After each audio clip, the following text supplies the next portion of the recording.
A very good morning. It's an honor and privilege to introduce Dr. Rajiv Nigam, former Deputy Director and Scientist Emeritus, National Institute of Oceanography, Goa, who also happens to be my research guide and mentor. Dr. Nigam obtained his PhD from Aligarh Muslim University under the guidance of Professor S.N. Bhalla. In 1978, he joined the National Institute of Oceanography, Goa, and over 4 decades has achieved numerous accolades, which included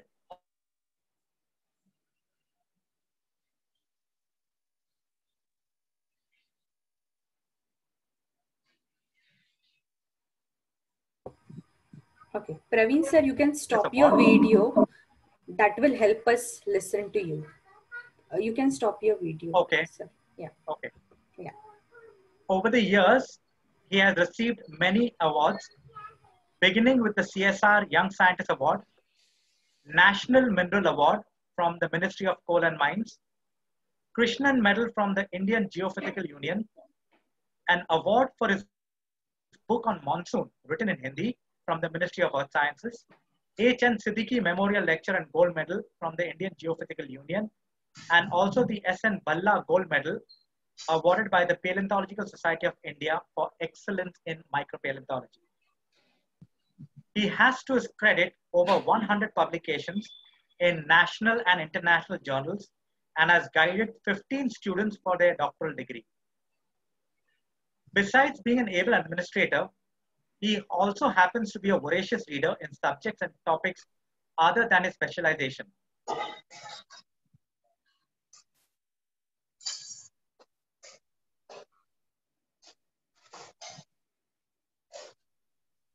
Without much ado, I would now like to hand over the session to Dr. Nigam. Thank you.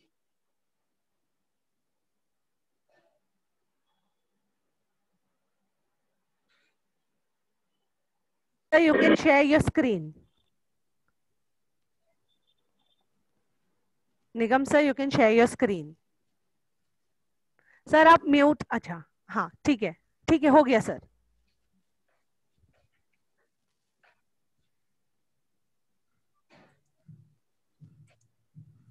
I can share now? Yes sir, please.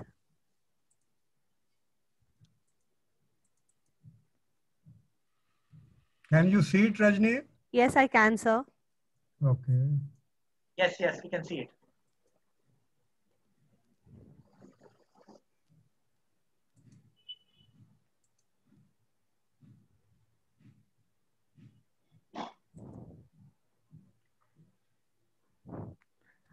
Pacha sir has joined us and he's saying a hello to everyone. And sir, your slide is available. We can see it. Okay. A very good morning to all of you. I'm very happy to see Professor MP Singh Saab, Professor Sudhir Shukla, Dr. Rahul ji, Dr. UB Mathur ji. These are the people who are my senior and whose guidance I have grown. Praveen, thank you for very elaborate introduction. I have 2-line introduction, which normally I give. I'm a student of foraminifera and paleontology. The seed of paleontology was put when I was doing my BSc from KKV College, Lucknow, and MSc from Lucknow University. First time I heard the name of foraminifera from my very favorite teacher, Professor S.N. Singh in Lucknow. Then MP Singh Saab, Professor Ashok Sane. And after that, I am fallen in love with foraminifera when I joined PhD under Professor S.N. Bhalla at Aligarh University, who taught me the correct way of identification. Is a master in taxonomy. And I will tell you, students, when I joined a PhD, I was asking those who are senior to me or completed PhD, sir, what you have done your PhD? Oh, I identified 100 species and 15 new species. The other will say, no, I have identified 200 species and 20 new. So those who have done 20 new species are a better researcher. And this trend continue for a long time. I'm not diluting the importance of taxonomy because taxonomy is the base of paleontology. If you cannot identify species, you cannot do anything, whether you are isotope expert or elemental composition expert, doesn't matter. So you, but if you confine them and you don't orient your study towards applied aspects and making it relevant to the society, then the paleontology is going to suffer and you are also going to suffer, and don't blame anyone. As a paleontologist, a big responsibility lies on us to make our branch very applicable. With this, I will tell you why. Today I'm going to talk on foraminifera and its variety of applications, and you can classify them into two, like monsoon, sea level, archaeology. All these things comes under the past climate. Issues related to the past environmental changes comes under paleoclimate. Three questions: why to study paleoclimate, how to study, possible to predict, and some issues related to modern environment like pollution monitoring and the fisheries. And again, whether microfossils can help, why to monitor this, how to monitor pollution, and whether it is possible to prevent solution. And as a paleontologist, whether we can make ourselves useful to them. So let us start with the paleoclimatic study first. Why to study paleoclimate? Friends, when you open the newspaper or the Google News every morning, you get this type of news. World's warm up, city level rising, city sea level rising. Recently, there's a Goa paper who says that Vinci is underwater, whether Panjim is going to the next. Why there is so much concern about the climate change these days? Everybody is talking about climate change, climate change. See, climate is nothing but as an energy balance. We receive the energy from the sun, which come in short wave, and greenhouse gases are allowing it to pass. It comes on the earth, and earth radiates back energy, which is in long wave, and part of energy is trapped. That's why earth is warm. Now, global warming is, we are modifying the energy, outgoing energy. We are trapping more energy because greenhouse gases are trapping more energy. So it means, then let us see what are the consequences of this global warming. Particularly, I listed few, which is relevant to the ocean scientists. There is likely to be accelerated rise in sea level because ice on the polar region is likely to melt, and there is thermal expansion of the water. Changes in the monsoon pattern, increase in the intensity and frequency of the storms, and also in the fisheries. My question is, if man is only responsible for the climate change because we are burning more fossil fuel, we are pumping in more greenhouse gases into the atmosphere, that's why climate. Then when man was not burning fossil fuel, man was not that much important, climate should not have changed. But as a geologist, we all know the climate has changed in past also when man was not on this planet. It means there is, in addition to the anthropogenic changes, there are natural climatic variability. For example, in sea level, you can see this is the present sea level. And many times you can see sea level was lower than present sea level, and many times it was higher than present sea level.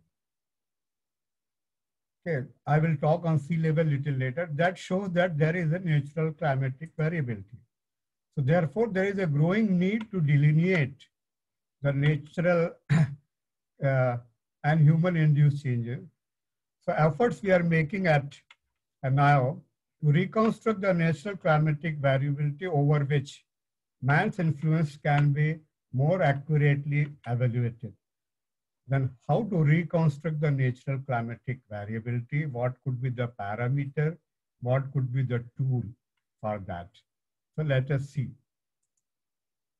So our thrust is to enhance the understanding of past climate using the microfossils with a special reference to the foraminifera. There are a number of microfossils which can be, each and every microfossil is useful in some or the other ways to reconstruct the past climate. Since I work throughout my life mostly on foraminifera, so I will talk on foraminifera, but before that, let us see how to collect the samples from the marine environment. See, those who are land geologists, it is very easy for you. Easy in the sense accessibility, you can hire a car or you can take a flight and you can go to your site and collect the samples. We need a ship and we have to go into the sea to collect our samples. We have to use a lot of instrument and a ship. And once we go, we are out for almost 30 days to 45 days into the sea. So let us see if this is the land and this is the ocean. We receive the sediment in two ways, by water, so rivers, and by the wind-blown sediments, both coming to the seaside. And along with that, the lot of microorganisms or even mega-organisms live into the sea. And these sediments and the dead shells of these organisms are getting deposited at the bottom of the sea year by year, layer by layer. And these fossils actually preserving them, the signature of environment when they were living. You can take your ship, you can take a core sample, and if these layers actually contain the history of the earth. And these core samples can be used for the paleoclimatic studies. Now, once you collected this sediment, you have to choose the parameter. There are calcareous fossils, siliceous microfossils, phosphatic microfossils, organic rock. I'm not going to detail of everything. I will confine myself only to the foraminifera to explain how paleontology is an applied branch. Along with the basic science, it is an applied branch and it offers the solution to the many other branches of the science. Today, throughout the journey, you will see how foraminifera is useful into many ways. But before that, those who are not from foraminifera, few words. There are two types of foraminifera, the one which live in the water column. They are the planktonic one, and those who live at the bottom of the sea, they are called the benthic foraminifera. And after their death, both are depositing at the bottom of the sea. Now, we have identified more than about 1,500 species of foraminifera from the Indian water. I think maximum number of species who was identified by Rajni, she has worked on Myanmar samples and more than 700 species, which is published by the Paleontological Society of India. I'm thankful to MP Singh Saab who accommodated so many plates, but that became a base paper for many. These are the benthic species, and these are the planktonic species. You can see the difference. They are more compact, and they are like some balloons have been put together. That's why they are living in the water column. So I'm not putting many more slides, but there are more than 10,000 living foraminifera, out of which roughly 1,500 to 2,000 species are living, already identified from the Indian water. Now, application of fora are plenty. Paleoceanography. Petroleum exploration is the age-old application. And with the inaugural lecture, Professor Shah has told that it is the petroleum industry which has given the impetus to the application of microfossils into oil industry. This is a textbook. You can see in textbooks. I will not touch this one. Sediment transport is an engineering application. monsoon variation, we can reconstruct, which is helpful into the agriculture for the country. There is sea level changes, which is very important for coastal regulation zone, because in view of the rise in sea level in coming days, coastal areas are low-lying areas going to have a lot of problem. This sea level and monsoon collectively, they are very useful in marine archaeology. And tsunami, you have seen 2000 tsunami. Before that, very few people heard the word tsunami. But now everybody knows, because on East Coast, it created a havoc. We can talk about paleo tsunami also today. Pollution monitoring is one of the industrial application, which is gaining ground day by day. I will try to touch. And the most latest application we have started using foraminifera in the question of fisheries. It looks very strange, but yes, there is a relationship, and based on foraminifera, you can talk about future of fisheries as well. So let us start with the monsoon. Who knows the importance of monsoon rainfall more than the people from Rajasthan? Okay, where the rainfall is very, and rainfall is very important for all of us, because our agriculture depends upon monsoon rainfall.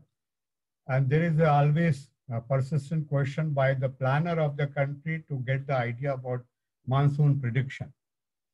Our meteorology department keep predicting it. Even modelers have predicted in view of the global warming what will happen. So for example, India is here and they say increase in rainfall. But see, this is based on the 100-year rainfall record. So if your data length is small, then your prediction are many times likely to go wrong.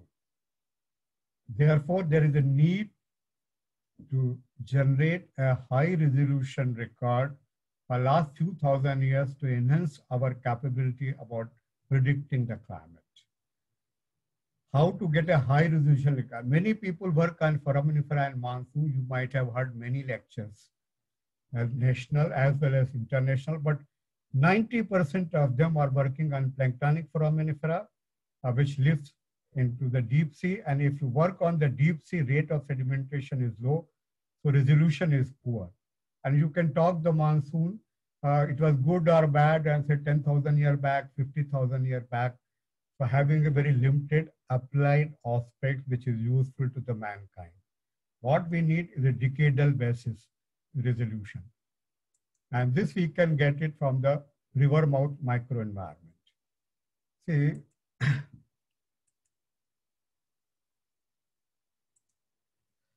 See, a river is joining here, and this side is a sea. So you can see that river create a microenvironment its mouth. So when more rain is there, more water is discharged. So fresh water comes, it became brackish water, and sediment which is getting deposited will indicate a low salinity.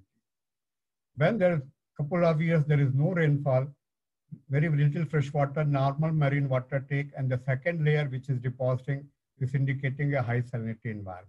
So you can take a core, and if you have an indicator of low and high salinity, you can talk how monsoon has changed. This is the concept.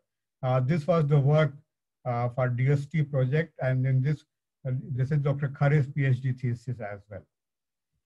And this model we tested of Kali River, because Kali River is by far the largest river on central west coast. And you can see that salinity is changing at the river mouth. This is on the surface, this is at the bottom. So we know the concept, we choose the model area. Now we want to test, every model has to be tested for the tool development based on the surface sediment. So we collected the surface sediment. And now this is a foraminifera tool. See, we have given too much importance to the species identification and taxonomy. I'm suggesting something which even a university student, and if trained properly, even a high school student can apply this model. You see that you need not go for a species identification. Just separate out foraminifera from the marine sediment under a binocular, plain binocular school microscope. You can separate them out. See, these are the elongated form, and these are the rounded. Now see in the surface sediment. The elongated form are very low in front of the river mouth. means whenever the salinity is low, the form will be low. Salinity is low means monsoon is high. So whenever monsoon is high, it should be lower. Now this tool we have tested at sector 31 at where the Karwar comes, and we have compared 100-year generated record, and this is 100-year rainfall record. You can see a very well inverse match is there. So now we have a concept, we have a tool, we have a model area. Let us see what is the result.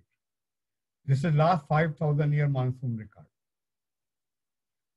Monsoon was a little higher, lower. It started increasing, and around 3,500 years back, monsoon reached to its peak.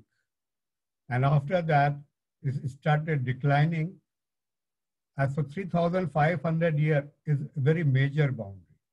Only we are the one who noticed this major boundary. No, afterwards this boundary has been rechecked with the geophysics. You can see the geoseismic record. There is a change in the density of the sediment before 3,500 and after 3,500. There are lake level changes. Below 3,500, lake levels are always higher, and after that lake level is low, monsoon is poor. Then the very worst time is around 2,000 years. And a very classical book of D.N. Wadia, if you see the first chapter, it is written there. Prior to the beginning of Christian era, probably Thar was a well-cultivated land. It means prior to 2000 year, the beginning of Christian, monsoon should be higher. You can see monsoon was higher. So what Dr. Wadia wrote that time, we have reconfirmed it from the marine sediments. Now, can we predict anything out of this curve? Can we extrapolate? Yes, but resolution is only 100 years. So what we can say, monsoon may be good after 100 years, 200 years, 500 years. Again, you will say, what I have to do with it? So what we do, we have gone to another core where resolution was very high. It's about 8 years resolution, less than a decade. And very important thing is, when we have done this, you can see a dry climate is very regularly arranged. It means after a very regular interval, climate is becoming dry. With reference to the rate of sedimentation calculated from the dating, the time between the two dry climate is about 77 years.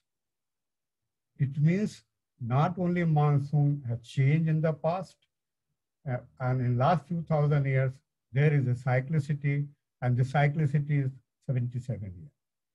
The meteorologists could not tell this cycle because their data length is only 100 years. In 100 years, you cannot see a cycle of 70 years. Those who are working from the deep sea, they could not tell about the cycle because there this entire code will go as a two samples because rate of sedimentation is very low.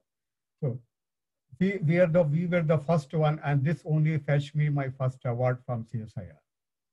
Now, if there is a cycle, why there is a cycle?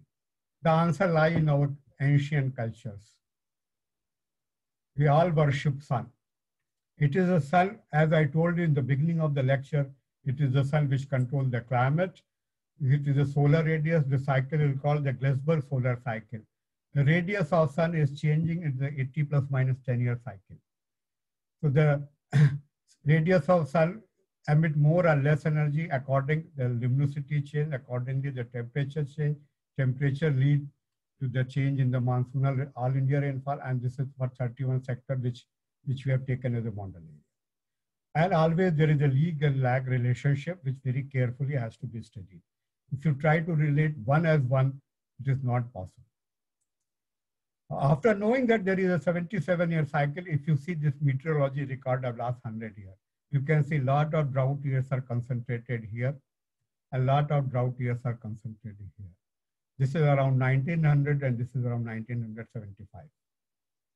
This, within the error limit, it's a 77-year cycle is showing its two peaks here. I leave it to the imagination of the students. If this curve is given and if you want to extrapolate this curve, what type of climate we are heading? We published this paper in 1990 and we say that we are heading towards this period, means a better monsoon. And last 15, 20 years, we have seen monsoon is either average or above average. And this is having a very wide-ranging applications. If monsoon is good, agriculture is good. If agriculture is good, economy is good. If economy is good, lot of development is there. There will be less interstate problem, less international problem. Nobody talked about Farakka Dam for many years between India and Bangladesh because there is enough water to share. But this will not always be there. The time will come when it will start reversing, and that will be the time to keep money reserved for importing the food grains. Economy will be poor, there will be a law and order problem, there may be international problem. So you can see, just see here, what we have done. A small, less than a millimeter foraminifera is telling you about whether monsoon is going to be good or bad. And because of this work, I got acceptability into the meteorology department. Many times in IITM, I was asked to come and deliver this lecture. And so I asked a student to follow this type of research. See, anybody who is working on microfossils, you go take sample, isolate microfossil, identify, prepare a distribution chart. That's what here also we have done. Only we have extended the logic and converted into a applied aspects, predict.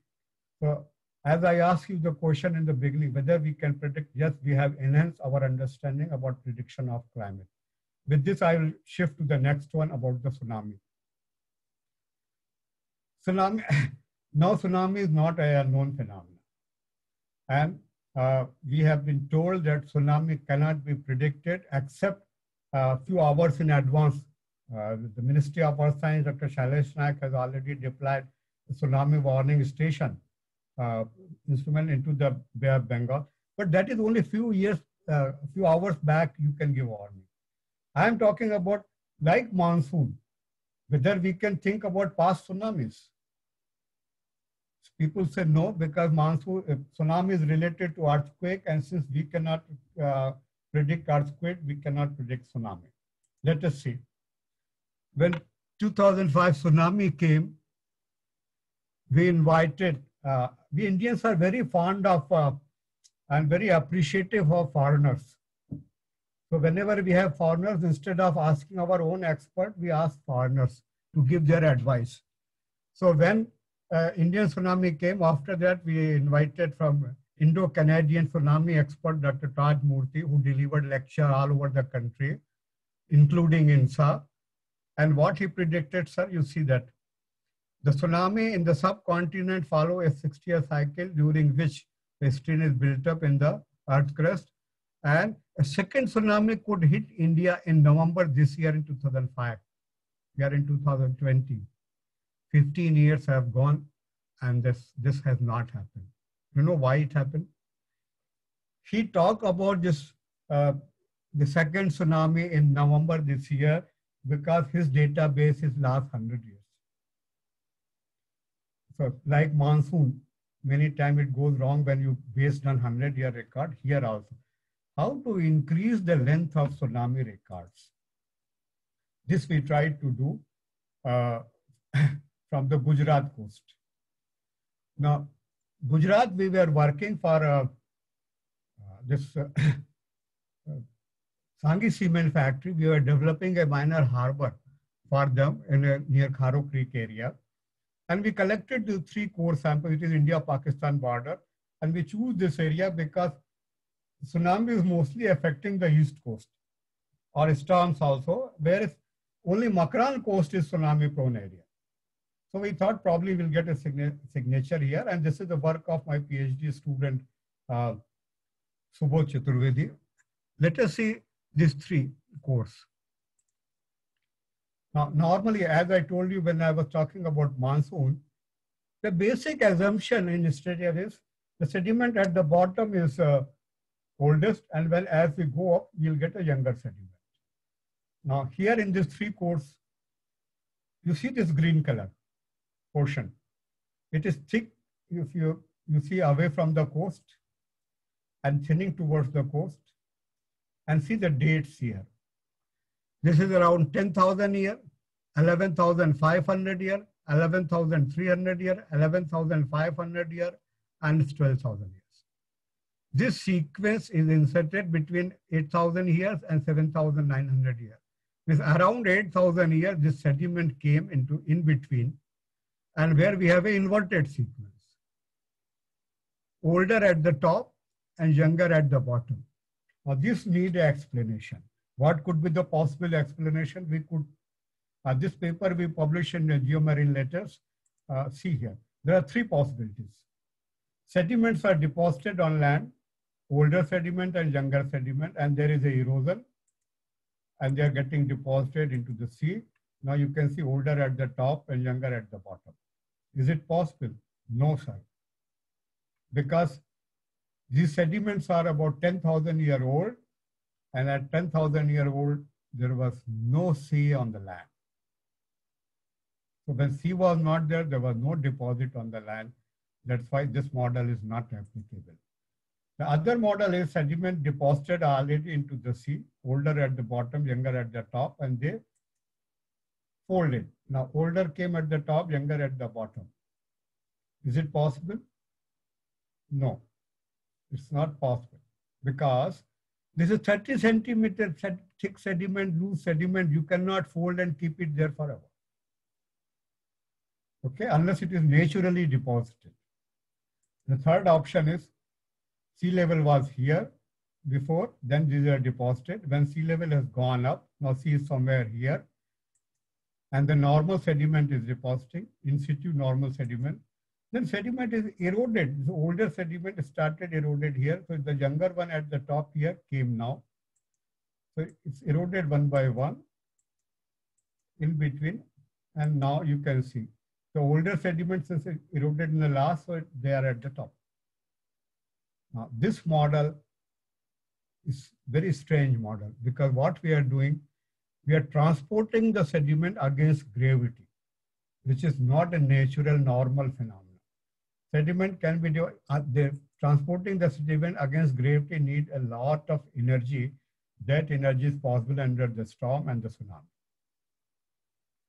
So by this way, we can get an idea about tsunami, and this can be tested. This is a new approach and need to be tested. Those students who are attending lecture today, this may be a very good problem for you tomorrow. And the water could be the best areas also. Like monsoon, I told you the riverfront microenvironments are best area to study high resolution monsoon record or paleo tsunami record. This is the coastal lakes. See, in coastal lakes, the sediments are already getting deposited. Now these sediments are the fresh water or brackish water, maybe mostly devoid of forams here. And if a tsunami comes, water will come along with the suspended sediment and the foram, and this layer deposited. Again, the normal sequence is going on. Again, a tsunami, second tsunami come and it gets deposited. So if you take a core here, no foraminifera, foraminifera, no foraminifera, foraminifera. This lacustrine sediment or brackish sediment and two marine sediment, no marine sediment and again marine sediment. So if you analyze this core and put a date, who knows, you may get up ending up say that just tsunami also have a sequence. Or I can generate a record, last for a few thousand years, very high resolution record. When the tsunami comes, then apply some statistics and talk about the past tsunami records. So these are the two lakes, Chilka and Pulicat. I think our East Coast, some of the friends are already working. I think they can relook into the core records, and you may end up maybe the first person who will talk about past tsunami based on the lake records. Now, I will now shift to the how foraminifera is useful in the sea level changes. See, sea level, I remember when I was a school kid, I was taught that samudra apni maryada kabhi nahi todta. ये सच नहीं। अभी जब China के प्रधानमंत्री को लेके हमारे प्रधानमंत्री गए थे महाबलीपुरम में, there he wrote a poem कि समुद्र अपनी मर्यादा नहीं तोड़ता। वहां पे भी ऐसी एक लाइन थी। ये सच नहीं है. As a geology student, we all know that sea has never kept its level, always at the same level. It started all throughout it's changed throughout the geological history. Where the mighty Himalaya stands today, once upon a time, sea was there. But right now, we are interested to generate the sea level record of last 10 to 15,000 years, which mattered to in many ways, with the mankind of all of us. So we need a sea level record which was not available. Dr. U.B. Mathur is here. He was the one who actually started under the IGC about reconstructing the sea level. So we were the one who was trying to do it for the West Coast. Our strategy has to be manifold. When sea level was higher than today, those records will be on the land, like here. It is in the Goa, very near to NIO. This is a notch. You see somewhere here. When sea level was this level, it says eroded the sediment, the rock, and the notch, now sea level has gone down. This is a sea cave and no sea here. Sea is somewhere here. So these are the, and whatever material has been eroded, deposited somewhere in the form of a shelly layers. This is 1 hour lecture. I will move to the next slide. Otherwise my time will be up here. But these are the records. You can date these sediments. You can say when sea level was higher than today. Then if you know the sea and the land interaction is the shoreline. If shoreline is moving up and down. This is from Dr. Praveen Henrich, who introduced me to his PhD work. See, if you see 60 to 90 meter water depth, you have a fauna which is relict fauna, and which is a shallow water fauna, indicator of. So what is shallow water fauna, which is older, about 10,000 years, doing at 60 to 90 meter water depth? In addition to that, we got a species which is an intertidal species. This is a foraminifera, Upper Colina. On that you can see a little red.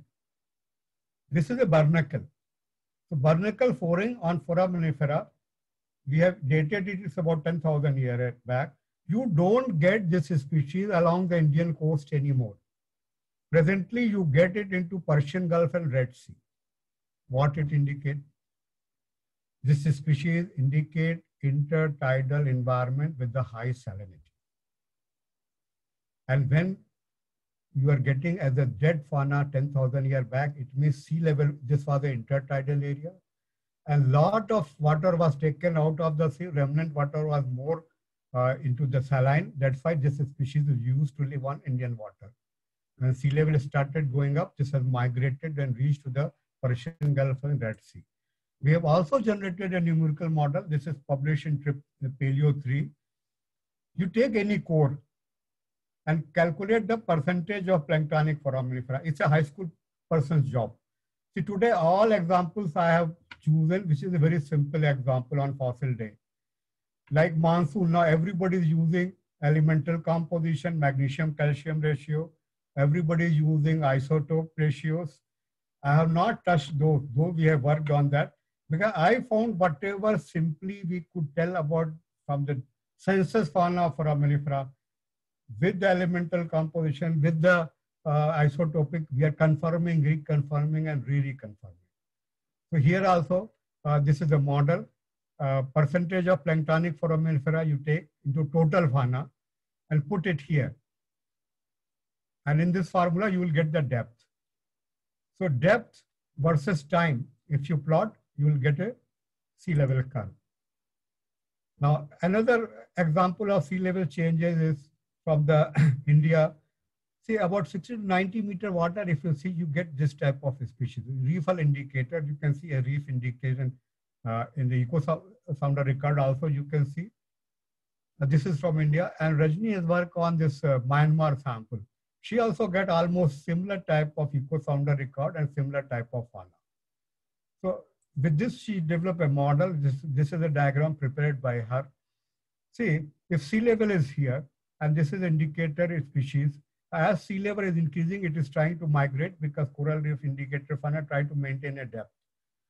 So as sea level is going up, this fauna is migrating. Okay, sea level is going up, it's migrating, and that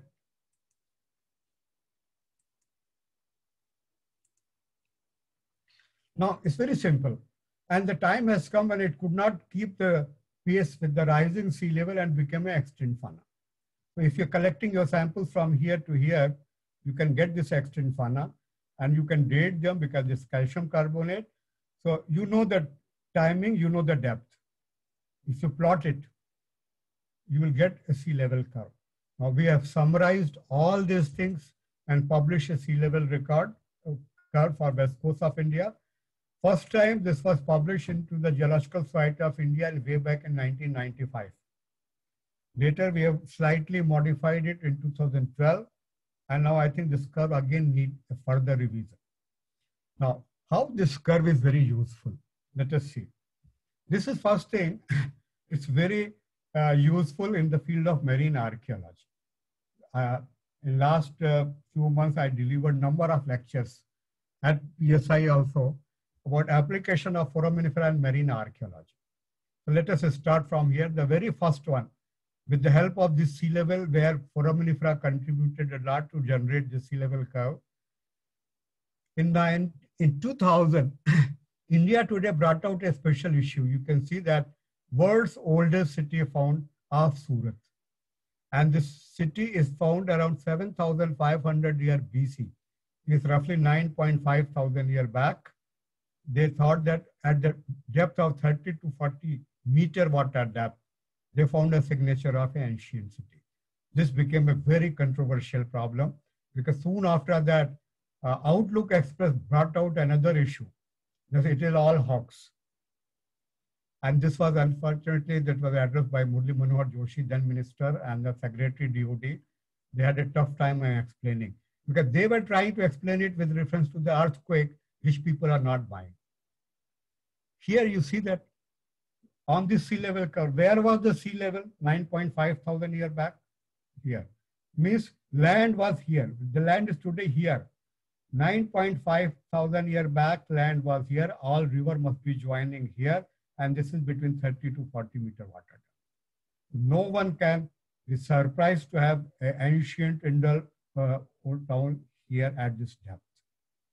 We have, as per the request from Dr. Harsh Gupta, we republished this paper into Geological Society in 2002 because we supported this. And this is a very important because this is the world's oldest city. We must be very proud that the world's oldest city is within our territory. Now, not only that, this foraminifera and the sea level curve it became a key factor to explain the number of archaeological findings, and it has enhanced our cultural heritage in many ways. Let us see how it has done it. I start with the Lothal. Lothal is a place in Rajni, tell me when we are coming to end. I will stop there because I am not following the time. I'm not seeing my watch. So Lothal. Sir, you have enough time. You have at least, okay, you have at least another 10-15 minutes. You have 15 minutes. You will be fine. Okay. आप panic मत करो. आप आराम से जा रहे हो. ठीक जा रहे हो. Okay. ठीक है. So, see Lothal the oldest civilization from where the archaeology in this country started is Mohenjo-daro and Harappa. After partition, they have gone to Pakistan. So there was efforts by Indian archaeologists to find out the cities within our territory, which is Harappan cities, or must be much older than that. Recent one is the Rakhi Gadi, on which Professor Vasant Shinde making a lot of presentation and which is bigger than the Harappan population there in Pakistan, the city. One was in 1954, the year when I born, S.R. Rao excavated this area. Mohenjo-daro in Sindhi language is Mound of Dead. Lothal means in Gujarati language is Mound of Dead. When it was excavated, it became a very sensational discovery.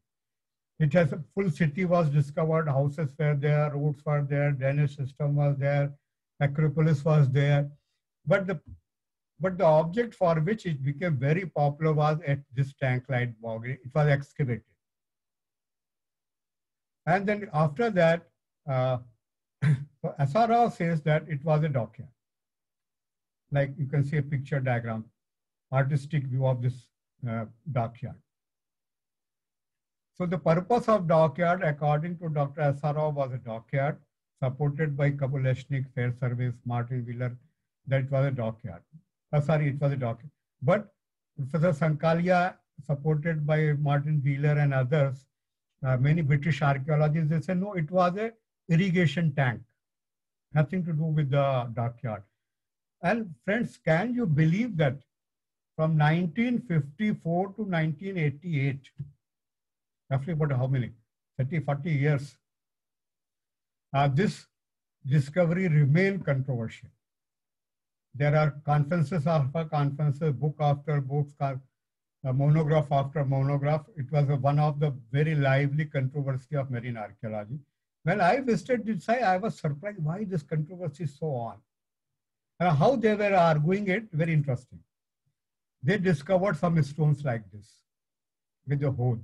Now one group says, this stone is used as an anchor stone. You can see this lot of anchor stone we kept in Anayo, which we have discovered from Dwarka. And this says this anchor stone has been found in this tank, so it was a boat was coming and it was a dockage. Other fellow says no, same stone. It is used as a counterweight to lift the water for irrigation. So from there we say that this controversy should not be on. If it is a, so what I did, I collected some samples from here at the bottom. I was visiting this place as a tourist. I attending a workshop. If Ivy Singh is online, he was also there in this conference when we visited first time in Lothal. It was in 1984, I think. These samples, when we come and analyze in our lab, we found a well-preserved foraminiferal population. Now, since forams were there and forams are exclusively marine organisms, so it means this water was filled in this body with the marine water and nobody irrigate with the saline water. So it has tilted the argument in favor of the dockyard theory. So, but have you seen a dockyard which is 12 kilometers presently away from the sea and few meters above the present sea level? How it can be a dockyard? It can be a dockyard only if it was connected to the sea, and it is 4,500 years old. It means there must be a sea level higher than today, around 4,500, 5,000 years back, when this was connected to the sea. And when sea level has gone down, the connection gone cut off, and this became an abandoned city because dockyard was no more in use. Whether sea level was higher than or not.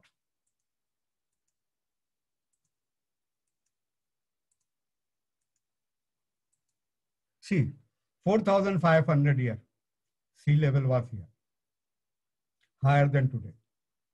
So this has supported that, yes, Lothal. And friends, this is another thing to be very proud of our cultural heritage. Lothal is the oldest dockyard of the world ever discovered and which is in our territory. As an Indian, we all must be very proud of it. The other archaeology, this is a very recent addition to our archaeological work, is at Dholavira. I don't know how many of you have known about, heard about this Dholavira. It is in the Kutch and the Khadarbet area. It is about 5,000 to 6,000 years old. First time it was Jagatpati Joshi who has seen and noticed this ancient settlement. After that, Dr. Bisht has excavated it and got a Padma Shri award for it. And my interest started with Dr. Bisht's lecture in long back in Anayo. He says that the citadel, this wall is 18-meter thick wall. Friend, not 18 feet. The killa jisko bolte na, mahal, most important VIP area. This VIP area has been uncovered by the 18-meter thick wall, and this outer wall of the city is about 7 meters. Incidentally, Dholavira is world famous for its water conservation system. So these are the water reservoirs. BSIP people have worked on it. I think somebody has worked probably. Now, I am asking a question, why this 18-meter thick wall was constructed? Somebody says, I remember Bish Saab gave an answer, must be for protection. The protection against whom? Enemy. What was the ammunition of your enemy 5,000 to 6,000 years back? They were fighting with the stones and bows and arrows. Or that 18-meter thick wall? None of that, because gunpowder discovered much later, and after that the fort has been built. They never had this much. The thickest wall in India we have is Kumbhalgarh wall, which is only 15 feet. Okay, and here it is 18-meter thick wall. Then protection against animal. You don't, even a barbed wire type things or a fence was enough. Then against the flood, you can see that it is a water-starved area. That's why they have such a big reservoir. Whenever rain, fill it. Then what for it is? Friends, this must be against the natural calamity, and natural calamity can be the tsunami. Because this is on the Makran coast. I already showed you when I was talking about paleo tsunami. In Kutch area, we have already told you around 8,000 years back, tsunami record we published. It means the people who are living and built the city of Dhalavira knew that this is tsunami prone area. But strategically, this was very important area. That's why they have to build a wall, city, and to protect most VIP areas, they built 18-meter thick wall. And see sociology. Social differences were there right from the beginning. Most important people have to be protected by 18-meter thick wall and common man by 7-meter thick wall. We wanted to check whether these walls were able to protect them or not. Tsunami. Is there any paleo tsunami record? So we did some survey in the Middletown area here, in this area. We did the GPR survey. Okay, this is Citadel area, this is Middletown area, and you can see the GPR team. Now the GPR team has discovered about 2.5 to 3 meter thick sediment, you can see here, without any layering, amorphous sediment. How it is possible? You go even to the riverside and cut a section. You go to beach along the seaside, cut a section. You will see only the layered sediment. But if you take a 1 truck sand of sand and dump it somewhere, it will not have any layers. It means it is one-time transport. In one-time transport, 2.5 meter thick sediment. How it can come? It can come by flood or it can come by the tsunami in this area. So how to check it? Whether it was a flood-borne sediment or the tsunami-borne sediment. So we have done this work. Rupal is here who has worked on this one. And recently she got the Young Scientist Award for her work on the fisheries and foraminifera. And here is Dr. Lawson, who is our expert on the GPR. To confirm the GPR record, we dig a section with the help from Dr. Rakesh Tiwari of Lucknow, who gave us a permission to dig a trench in a live area, which is next to an impossible task. Thank you, Dr. Tiwari. Now, these samples have yielded the foraminifera. This was a major discovery, and if you go to internet site and you give Dhalavira and paleo tsunami, you will get in 300 sites it has been covered, because I addressed a press conference, I think in 2016 on this one. So it means the 7-meter wall was not able to protect the people from the tsunami. Tsunami has hit this area. We have yet to check whether the tsunami has hit it crossed this 18-meter thick wall and gone into the citadel. This work, those who are listening to this lecture today, they have to attempt this work here into the citadel area. Professor Valdia is no more. He was also one of my well-wishers. He also talked about a tilted wall here, okay, and which is repaired afterwards, this area. And according to him, this must have happened because of earthquake. He was an expert of tectonics, so he could think only about tectonics.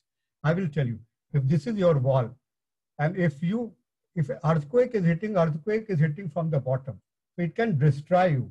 But tsunami is hitting like this. The tsunami can tilt the wall. So a tilted wall is an additional evidence that tsunami did this area. We get a lot of pottery. We also got the animal bones. So tsunami has broken all the pots in this area, the people who are living, they killed them, they killed the animal, they transported the marine sediment seas here and brought to this area. So this is the latest evidence of tsunami. Now this sea level curve is like Aladdin's Chirag. It solves many of the marine archaeology problems. One is the Dwarika, which is 3.5 thousand years sunken city of Dwarika, which made from here only the Nio archaeology work actually became very famous. Now, 3,500 years back, you can see sea level was higher than today. Lower than today. When sea level was lower than today, Krishna built the city of Dwarka, and when sea level has gone up, Dwarka became a submerged city. Dholavira already I have explained to you. This is about 5 to 6,000 years when sea level was higher, the city was there. And there is a Sarang, there is a landing jetty also in this area. Gopikapatnam, we are doing a project for Ministry of Environment now. Probably this is 1,000 years old. I put a question mark 1,000 years back here because we have not resolved our sea level data for last 1,000. Resolution was not good, but now I am sure there is another tint here. Means around 1,000 years back, sea level was probably 1 meter lower than today. When this Gopikapatnam was, and when again sea level came to present level, this became out of use. Mahabalipuram in Tamil Nadu, like Dwarika, here also about 6 to 8 meter water depth, we can see the sunken samples, this sunken structures. I call it as a Dwarika of South. Mahabalipuram offshore sample. So another interesting thing for the student, those who are lecturing, it is a future problem for you, where there is a market, southern south of the Mahabalipuram temple, where they are selling the shelly items. We did the GPR survey in that area, and we found the buried structures. If that excavation is done, you will get a buried temples below the beach. This is a discovery in waiting. Now, this is a detailed site from Pumpur, and more important is the Ram Setu. I have already delivered lecture live on the ZTV and Ashtak TV. And if you see my lecture on YouTube for Vigyan Bharati, you will get how, with the help of sea level changes, we can talk about Ram Setu. Anyone, if you can ask question afterwards, you're most welcome. See, how this dated, I will attempt afterwards. So move to next topic. Move to next topic. Okay. Now, let us see the pollution. Already, pollution is becoming a very big problem in the coastal area. Okay. Normally, we check the pollution with the chemistry. You go collect the water, see arsenic is more or not. Or you collect the water from that area and put your fish and see whether they survive or not. See, both the things you can detect pollution when it has reached to the level of no repair, no return. Okay. And then sometimes the factory owners can cheat you also to give a report that there is no pollution when actually there will be pollution. If somebody asks question, I can explain you how the scientists can be cheated in that area. But let us confine ourselves only to the pollution aspects. When fauna is modified in any area, you can do the pollution. There are many ways of finding pollution through foraminifera. This is a Goa open cast mining. Now this, to generate 1 ton of the iron ore, about 10 to 20 tons of rejects are there. This reject has been washed into the rivers and creating a suspended load higher. Penetration of water is less, and therefore the fauna is declining. This, we collected the samples, and you can see that based on 1970 sample, Kameshwara has worked in this area. And after that, we have recollected the samples and analyzed. You can see over the years, total foraminifera number has declined and total suspended log has increased. So with this way, we can say that foraminifera can also indicate when other methods fail to tell whether pollution there or not, foraminifera can tell you, yes, pollution is there. And after that, now we have checked in Zuari, where condition is reversed. Now, for last couple of years, High Court has stopped mining into this area in Goa, and water in Zuari and Mandovi has improved manifold as the number of population also has increased. We have published a series of 10 papers on this problem, how to find out the mining indicator of mining pollution in Goa. The best thing is to see the foraminifera pollution develop a sort of abnormality in foraminifera. They became an abnormal form. Me and my guide, Professor Bhalla, published a first paper in '86, followed by many people. Many people from Madras school are working on foraminifera abnormality as a matter of fact for the pollution. But we were always blamed. You are going to a known polluted area, collecting forums, getting few abnormal tests, and you are telling that because of pollution, the tests are becoming abnormal. Now we can answer those people that it's not that coincidental research. It is really innovative research.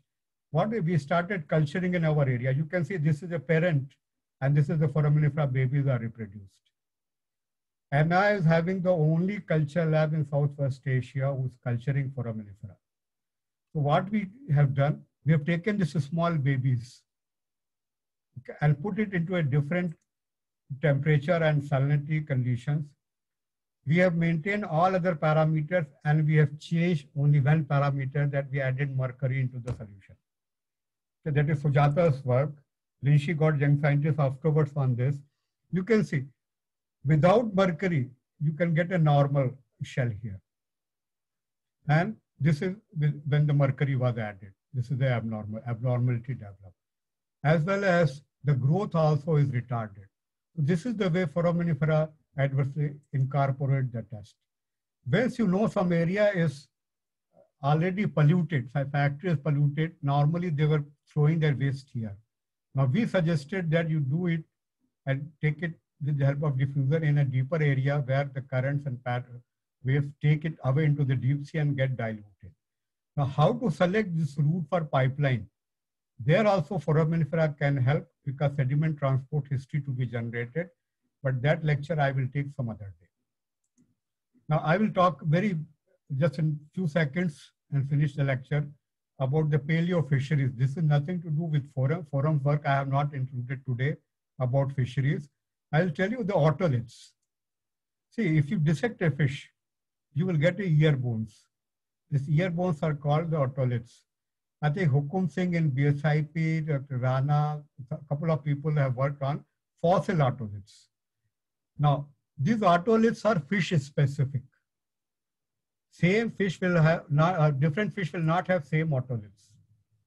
So now, fish are living, they have a very specific areas. For example, Gujarat coast is known for the very good pomfret, and Goa is known for mackerel, the bhangra fish. But in the effect of global warming, if fish are moving, there is a lot of apprehension that we will lose the very good pomfret to Pakistan. Americans are worried they may lose their fish to the Canadians.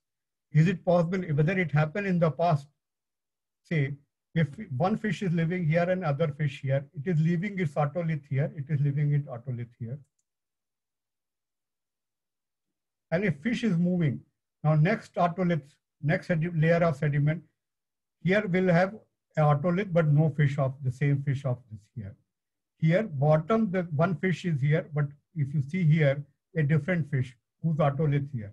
So if you take this core along the coast and see the history of otoliths, you can say which fish are migrated in which area.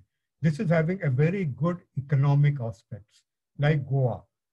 Goa is exporting a lot of mackerel fish. They have a fish processing industry of mackerels. They already started complaining we are getting less mackerel now. With this help, if we can say that your mackerel is not declining in this area only, they are moving out of area, probably they are going to Ratnagiri. So you can give a warning 10 and 20 years in advance which direction your fish is moving, you better move your factory in that up. So this is the way the microfossils can help the industry to grow. With this, okay, we have generated a record for the, since there is no record available of otoliths of modern fishes we generated, these are the students whose name, whose work. Some names I could take, some names I could not take. So this is a small. Please mute yourself. I don't know, someone's. Okay, so this is the small effort. We try to unravel the past in order to illuminate our future. Thank you very much for listening.